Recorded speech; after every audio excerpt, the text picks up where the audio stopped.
the Columbia Broadcasting System presents yours truly, Johnny Dollar.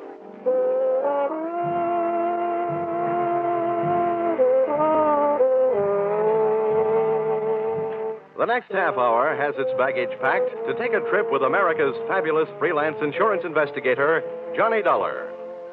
At insurance investigation, he's just an expert. At making out his expense account, he is an absolute genius.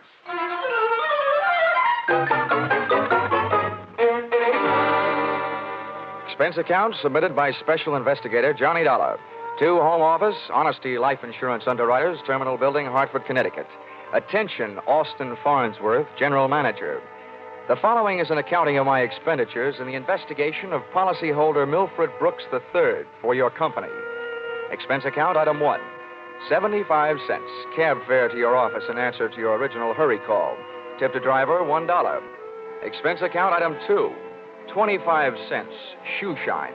You remember I got my shoes scuffed when I unsuspectingly walked through the private door to your office. Dollar, grab him. He's trying to jump out that window. Let go. Get off. I'll show you. Oh, no, you don't. Hey, let go, you fool. Get away.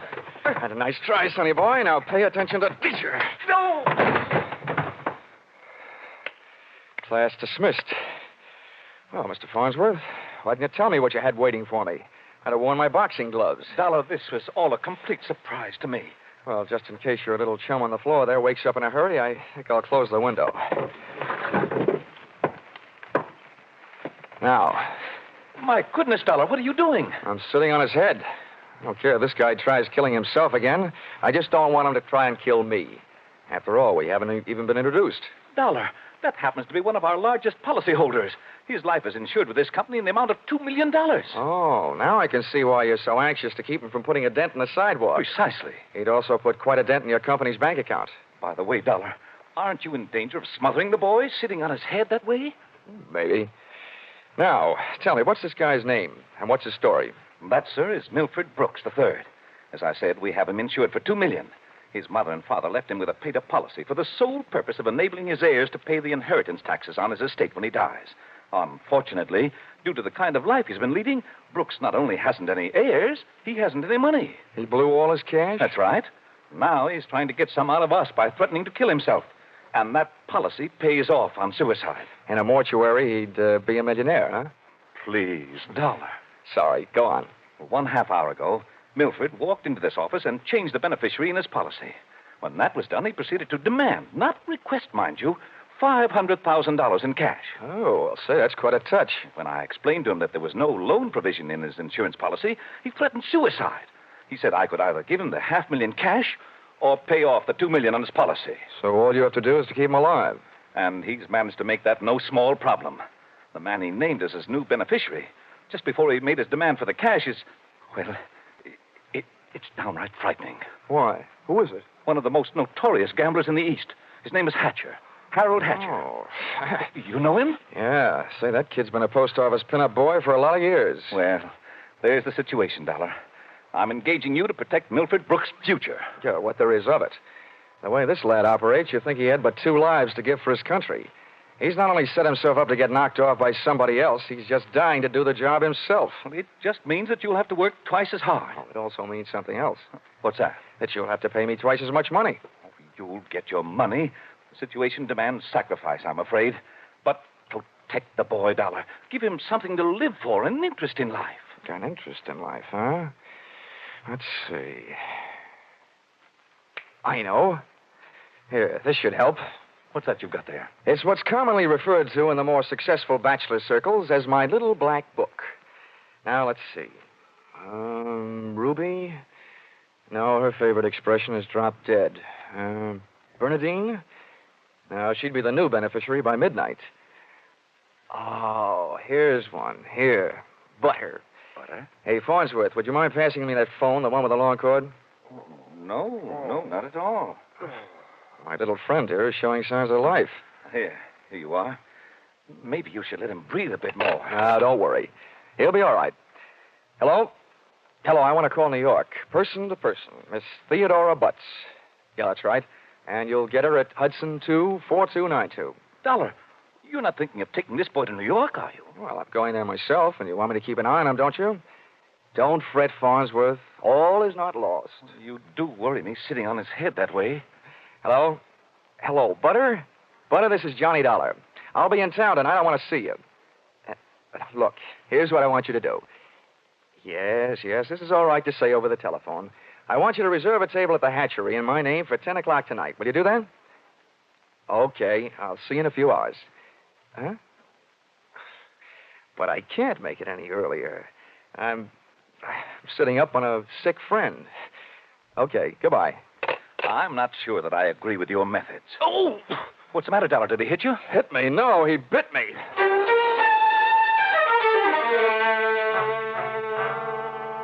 Expense account, item 3. Liquor, $18. Keeping Milford Brooks III peaceful seemed to be the immediate problem, and a bottle of rare old brandy seemed to be the immediate answer. I poured most of it into him, loaded him into my car, and we headed for New York. As we passed through New Haven, he opened one eye, looked up, saw the ale bowl, and gave 3 cheers for old Eli. Yeah, right. Old Yale would sure be proud of you.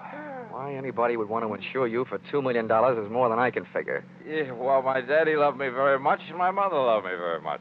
Not only that, but I love somebody very much.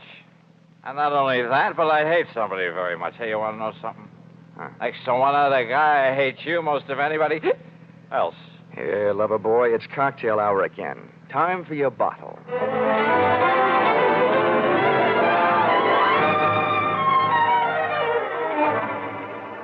Rolling along the Merritt Parkway, I felt very much alone with my own thoughts. And believe me, they weren't very pleasant company. The way it stacked up for me, Brooks had built up a fat gambling debt to Harold Hatcher and had been forced to make him his beneficiary.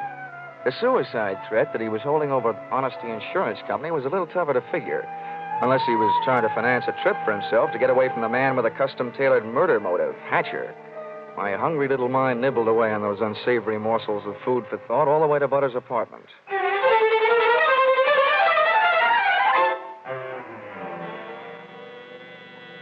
Hey, where are you taking me? I want to go to New York. If you don't behave, Buster, I'll punch your ticket. Johnny, darling, welcome to New York. Fastest trip I ever made. Quiet. Well, where did you find this? In a box of Cracker Jacks.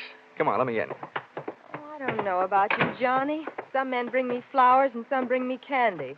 What do you bring me? A boiled owl in a Brooks Brothers suit. Oh, I'm pleased to meet you. My name is Brooks, but I haven't got any brothers. Lucky them. Fix the pillows on the couch, will you? They look more at home in the bathtub. Oh, come on, Buster. Lie down. Oh, I'm charmed. Thank you. Hey, this kid's liquor sure can hold him. He's passed out. How long have you been playing nursemaid to this bottle baby? Lead me into the bar, sweet. Let's get away from this buzzsaw, and I'll tell you all about it. Sure, come along. Horrible examples don't seem to bother you, do they? If you knew how that guy's been bothering me. What'd you do to him? Oh, let's just say he put the bite on me. Ah, the river sure does look pretty tonight. Like a brandy? Anything but. I've been sniffing that secondhand, all the way from Hartford. Oh, make it a Bravo root beer. Hey, Butter. See that big boat out there? Mm-hmm. Oh, I sure would like to be on it with you. Sailing off to faraway romantic places. Get with it, darling. That's the 125th Street Ferry. Here's your root beer. Come on now. Tell Butter all about it. First things first. Now that I've got a Dad's old-fashioned root beer, how about giving me one of Mom's new-fashioned kisses? And then I'll tell you all about it.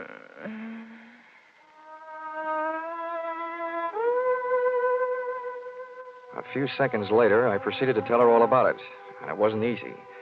Everything about her kept flagging down my train of thought. She was a sympathetic listener to my story until I gave her the answer to her first and only question. Where do I fit into all this? Well, baby, I thought you understood. My job is to give the poor, misguided boy something to live for. That's you. Well, he should live so long. Now, Butter, wait a minute. Well, don't butter me. Now, don't get excited now. You misunderstand. I really mean it. I thought if he just got a look at you, realized that things like you exist, you'd make any man glad to be alive. If you can't stand it, I'll take him away. But I sure need you, Butter. Come on, baby. Melt a little. I wouldn't let you get hurt. You know that. Did I hurt you? No, I'm getting used to it. People have been taking pokes at me all day. I'm sorry. Oh, that's better. Want some more root beer? I want some more of you. How about another kiss? Well, help yourself. Darn. I'll get it, Johnny. Okay, and if a man answers, hang up, will you? Oh, don't worry. Hello. Yes, this is Hudson 24292. Well, that depends. Who's calling? Oh, just a moment. It's for you, Johnny. Mr. Farnsworth. Huh? Oh, okay, I'll take it. Thanks. Say, while I'm talking, be a good girl, will you? And take a look at Milford in the other room. And while you're at it, get me in the root beer, huh? Oh, sure. The service is good around here.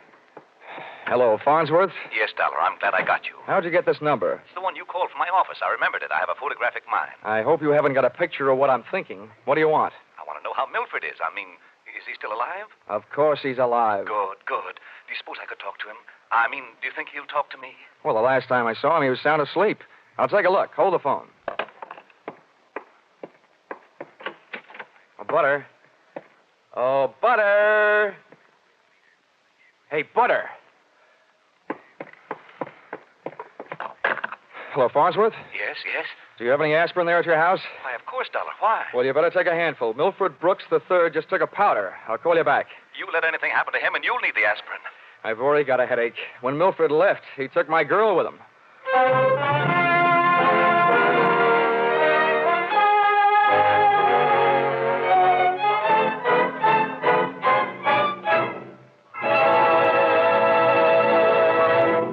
In just a moment, we'll return to the second act of Yours Truly, Johnny Dollar. But first, we want to remind you that it was 437 years ago, next Sunday, the famed Spanish explorer Ponce de Leon began his search for the Fountain of Youth.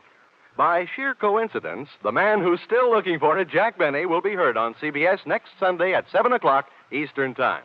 And now, back to Yours Truly, Johnny Dollar.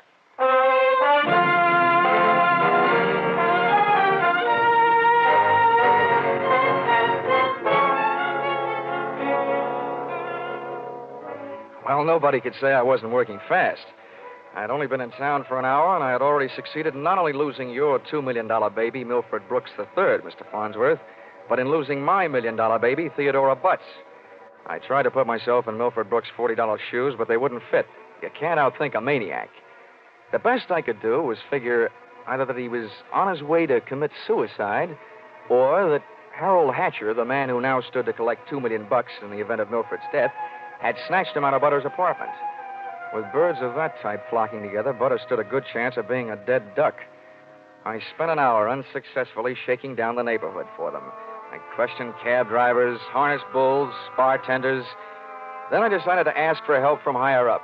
And I don't mean that I said a prayer. Expense account, item 4, 5 cents, phone call. Police headquarters. Give me missing persons. Any particular one? Don't be a wise guy. Lieutenant Fisher. Yes, sir. Hello, Dollar. What did you lose? Practically everybody. Let's start with a girl, Theodora Butts. You mean you lost your girl? Why didn't you call Dorothy Dix? Don't waste time being clever. Just check your reports, will you? Hold on. Buddington, Bumpus, Byers. Nope, nothing on her, Dollar. Okay, well, try this one. Brooks, Milford III. Bullseye. Brooks, Milford III. He hasn't been reported missing, and we haven't found him yet. But, we think we know where he is. Oh, this kind of a question I always hate to ask. Where? The Hudson River. At 11:15 tonight, his topcoat, complete with identification, was found taking a ride on the 125th Street ferry. Anything else? Nothing much. Package of matches was found under the coat, monogram. You don't happen to know anybody whose initials are H.H., do you? H.H.? Well, there's always Horace Height. Thanks, Fisher. I'll check back with you later. I'll be here.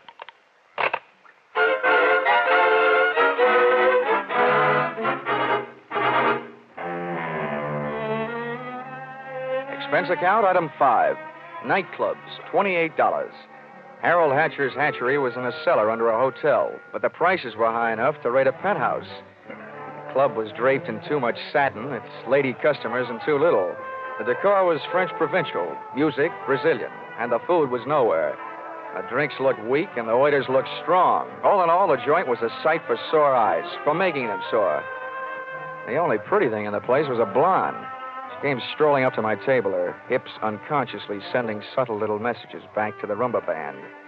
She opened her mouth, slid her tongue over her lower lip, and let a few warm, soft words slide out. Looking for someone? Oh, well, you'll do until the real thing comes along. Sit down. Thanks. No, I won't have a drink. My name is Janelle. I understand you were asking about Mr. Hatcher. Yeah. You know him? More than somewhat. Are you Mrs. Hatcher by any chance? I might be. Does that mean you might admit it or that you might talk him into it someday? I'll ignore that. What do you want to see him about? A mutual friend, Milford Brooks. I know most of the quiet clothes boys around here, so you want a cop. You don't look like the type to be a society friend of the Brooks family. So what are you? I'll ignore that. Is Hatcher around? He might be. Oh, come on now. Where is this office? At the top of the stairs in the back. Can I expect any trouble getting in? You act like you just saw a B picture. Harold is doing his best to act like an honest businessman these nights. You won't have any trouble. How do you know? Because Harold sent me down here to look you over. I think you're all right. Oh, so I've won myself the good housekeeping seal of approval, huh? Keeping house with you would meet with my approval. I ran for my life, had a slow walk across the dance floor, edged my way through a cluster of tables, and went up the back stairs. When I located the door to Hatcher's office, I knocked once and went in. Come on in. Thanks. I'm Johnny Dollar. I've been hired by Honesty Life Insurance underwriters to protect the interest of a guy named Milford Brooks III. What's that supposed to mean to me? You know him, don't you? Well, he isn't exactly one of my boozing buddies. How much money does he owe you? We've got him on the books for a few grand. Why? They picked up his top coat tonight on the 125th Street ferry. He wasn't in it. It might have been a suicide, or it might have been a knockover made to look like a suicide. What's your choice? Where do you get off asking me to make a choice? Where were you around 11:30 tonight? What's it to you? Oh, I don't know. I just thought you might like to rehearse a few answers. The law will be asking you some questions real soon now. I don't know why I should tell you, but I was driving around in my car getting some air. You better do better than that. They found a match folder under Brooks' coat. It had your initials on it. You're out of your mind. The guy owed me a couple $100,000. You think I'm going around knocking off my own assets? I don't know whether you're stupid or bright, Hatcher. Don't worry about it. I know. What about that insurance policy? What insurance policy? Now, look, Hatcher, we're big boys now. We both know that changing the beneficiary of an insurance policy is a legal transaction.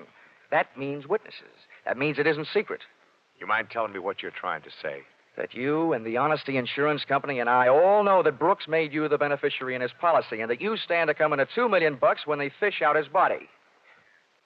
I don't know anything about it. Motives don't come much bigger. I'm telling you, this is all news to me. You or nobody else is going to move me off that story. I feel the same about mine. It doesn't take a genius to know that Brooks didn't love you $2 million worth. There's only one logical reason for his making you the beneficiary that I can see. You forced him into it. Who'd believe anything else? Who cares? They'd have to prove it. And, brother, that can't be done. Now, how would you like... Wait a minute. Yeah? Yeah. Oh, okay, Rocky. Thanks for the news. Dollar, did you turn me in? Oh, they're here, huh? Yeah. No, I didn't turn you in. What's the matter? You got a good story, Hatcher? You're not worried, are you? Here, have a cigarette. Thanks. I got a light. Oh, worked the first time. Yeah. Nope, I'm not worried. I'll be out in 48 hours. You'll be lucky if you're out in 48 years. Okay, boys, come on in. The homicide boys invited Hatcher down to headquarters. He accepted and invited them down to the bar for a no-hard-feelings drink. They accepted. I walked back down the stairs into the club. The place hadn't changed. Same stale customers, the same stale music, same stale air. And the same lovely Janelle sitting at the same unlovely table. Hello. How'd you make out? Oh, I left before they started playing 20 questions. But I wouldn't worry. You've got a smart boy in the bar there. In some ways, maybe. What'd he hand you? A big round zero. Wouldn't talk, huh? About what? Oh, just a little doodad, a $2 million life insurance policy. Wait a minute. That young Brooks kid? Yeah, that's right. Oh, I knew it. I tried to tell him, but he wouldn't listen to me. Trying to tell who what? Hatcher. But he'd get into trouble about that policy. It just looks funny, him being made the beneficiary. You knew about it, huh? I suppose you also know what was behind it. Sure, Milford owed him some money. A lot of money. It's in writing. What kind of writing? It's a personal note that Brooks was going to get back if he made Harold beneficiary. It's up in his office. Hey, you must be awful close to Hatcher. I'm the close, friendly type. I'll have that drink now. You've earned it, beautiful. She had earned it, and I had a hunch as to why. If ever I saw a gal busy putting the skids under her boyfriend, she was. Even if she helped send him up on a murder rap. I would have bet a quick 50 that she'd tipped him to the police. It's happened before if the boyfriend is the murdering type, and it's a nice, neat legal method of disposal. Janelle led me back up the stairs and into Hatcher's office. I sent her back down to watch the bar to divert Hatcher in case he decided he'd forgotten something. Brooks's personal note made out to the gambler was easy to find, lying neatly in the middle of the top desk drawer. But I found something even more interesting when I went through his wardrobe closet. I began to see a glimmer of light. And then, encouraged by not too much thinking on my part, it turned into a veritable bonfire, which I hoped wouldn't be too hot for me to handle.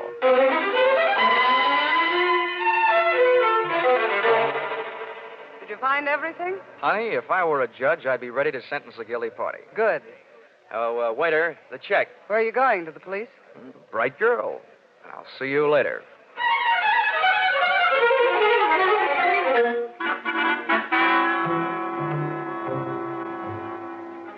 Expense account, item 6. Cab fare, $1. Tip the driver, $1. Once out of the hatchery, I walked to the corner, got into a taxi, and waited. In just a few minutes, my favorite suspect came out of the club, jumped into a taxi, and the chase was on. We nuzzled our way through the traffic over to 2nd Avenue and headed downtown. Then he took a right turn on 45th Street over to Lexington and headed uptown. But they didn't lose us. At 72nd, the cab ahead turned right and pulled to a stop. My driver was on his toes, and his toes were on his brake. We stopped, too, half a block behind. You want I should wait? No, here you are. Keep the change.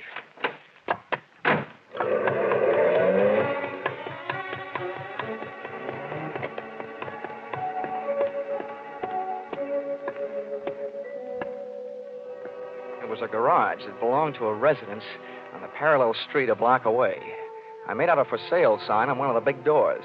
The living quarters upstairs were dark enough to look interesting, so I indulged in a bit of genteel breaking and entering. Entering that old barn didn't take much breaking. I crept up the stairs. They sounded like they were left over from an old ghost story. And so did the first voice I heard when I stopped, halfway up. So we've got to be careful, especially about that Johnny Dollar. Are you sure he didn't follow you?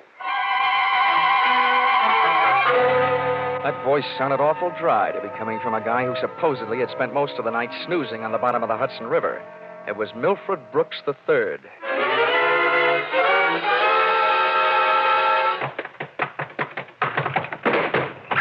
Get up on your feet, Brooks. Now, wait a minute. No! I started this thing slugging you. I might as well finish it the same way. Leave him alone. He's mine. Pull in the claws, Angel, and sit on his lap. Oh, you Connecticut hick. I'll kill you. Look, I'm the last guy in the world who enjoys physical violence, give or take. But believe me, you two are coming mighty close to changing my whole character. Now settle down before I really lose my head. Get off of me. I should have known better than to get mixed up with a low-class nobody like you. Cut. We've pushed the lady around enough, Brooks. Tell me to be careful. Why didn't you think of that before you led him here? Wipe your nose, big boy. Now, don't you go getting fat-headed gorgeous. Neither one of you is exactly what I'd call a mastermind. When you planted that match folder underneath the topcoat on the ferry boat, you both should have been more careful. Huh. You think so? You bet I think so. If I were planning a piece of evidence to incriminate Mr. Harold Hatcher, I would have left a cigarette lighter.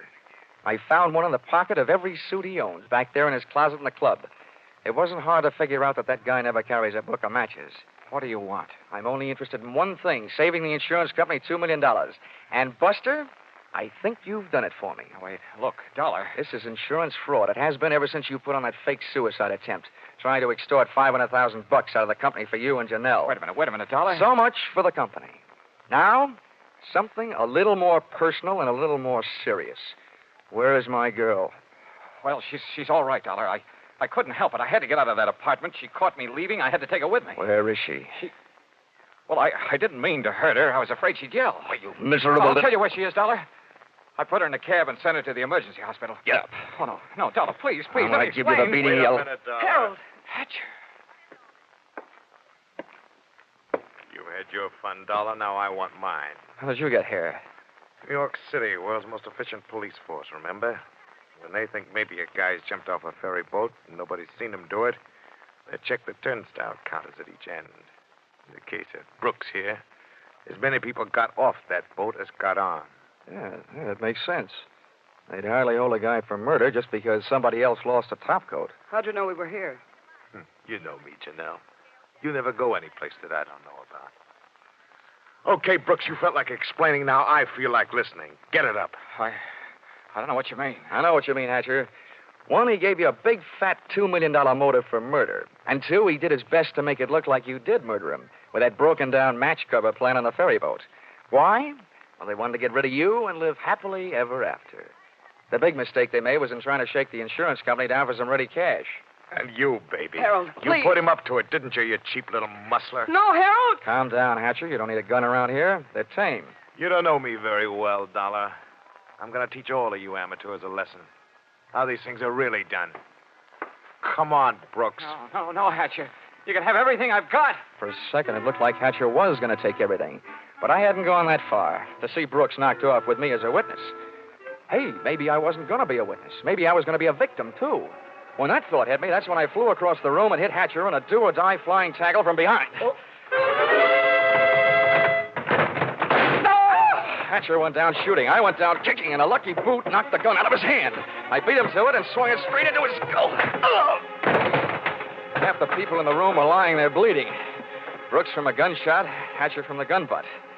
Janelle and I both stood there panting. But believe me, not for each other.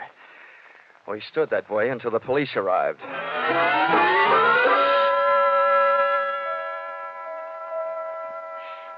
Johnny, I hate being in the hospital, but I look awful. Butter, honey, you look lovely in white. This patch on my head, Johnny, they had to cut a big hunk of my hair off to put in the stitches. Oh, that awful man. Well, if it'll make you feel any better, baby, that awful man got taken care of. He's upstairs in the same hospital. Oh, Johnny, you didn't shoot No, him. Butter, I didn't have to. Harold Hatcher saved me the trouble. They don't know yet whether Mr. Brooks is going to live or die, but it doesn't make much difference to me or to the insurance company. He signed a statement admitting attempted fraud. Serves him right hitting a lady on the head. Oh, Johnny, what am I going to do? My hair will look awful. It'll take months for it to grow out. Now, don't worry, Butter. I'll buy you something to cover it up. I know a guy over on Fifth Avenue who claims he makes something that looks prettier on a woman's head than her hair. Expense account, item 7. $640. Ladies' hats. To cover the lump on lady's head. Expense account, item 8. $20. Tip to nurse for reminding Butter on the hour every hour that accidents will happen. Expense account, item 9. $7. Mileage driving back to Hartford. Expense account total, $1,182.23. Which you may say, Mr. Farnsworth, is a lot of money for one man to spend in a day and a half. But you must bear in mind that the amount at stake was $2 million. And you know the price of steak these days. Signed, yours, truly, Johnny Dollar.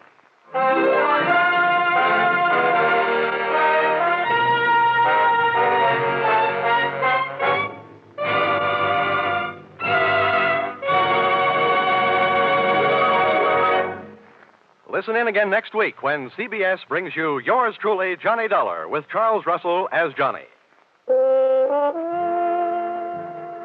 Yours truly, Johnny Dollar, is written by Paul Dudley and Gil Dowd, with music by Mark Warno, and is produced and directed by Richard Sandville for CBS, the Columbia Broadcasting System.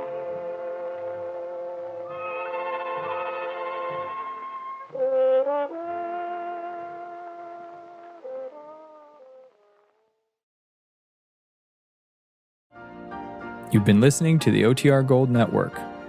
Find more classic radio at otrgold.com.